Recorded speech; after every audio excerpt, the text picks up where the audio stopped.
আমাদের সময় থাকতে, জীবন থাকতে আমাদের আমল করে নিতে হবে।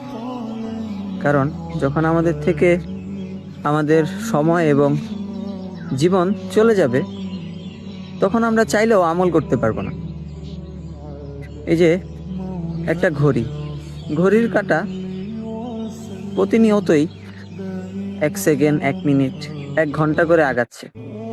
পাশে থাকা একটা মোমবাতি প্রতিনিয়তই আলো দিচ্ছে, কিন্তু ঘড়ির কাঁটা আস্তে আস্তে আগাতে আগাতে একটা সময় সেই মোমবাতির কাছে চলে আসে এবং একটা সময় গিয়ে ঘড়ির কাঁটাটা সেই আলো দেওয়া মোমবাতিটাকে নিভিয়ে দিবে।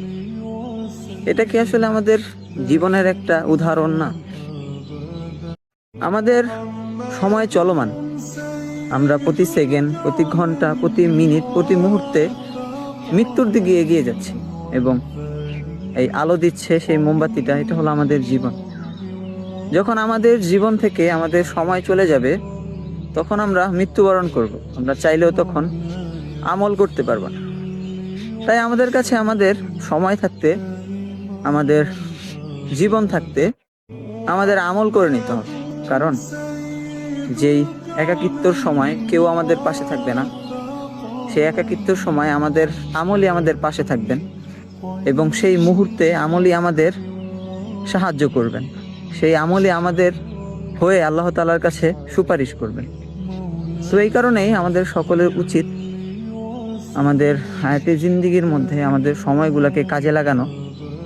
ঠিক এই কারণেই আল্লাহ তাআলা বলছেন, প্রত্যেকটা প্রাণীকেই মৃত্যুর স্বাদ গ্রহণ করতে হবে।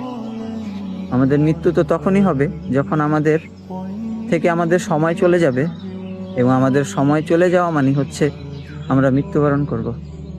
আল্লাহ তাআলা আমাদের সময়কে কাজে লাগানোর মতো, দিনের উপরে চলার মতো তৌফিক দান করুক। আমিন।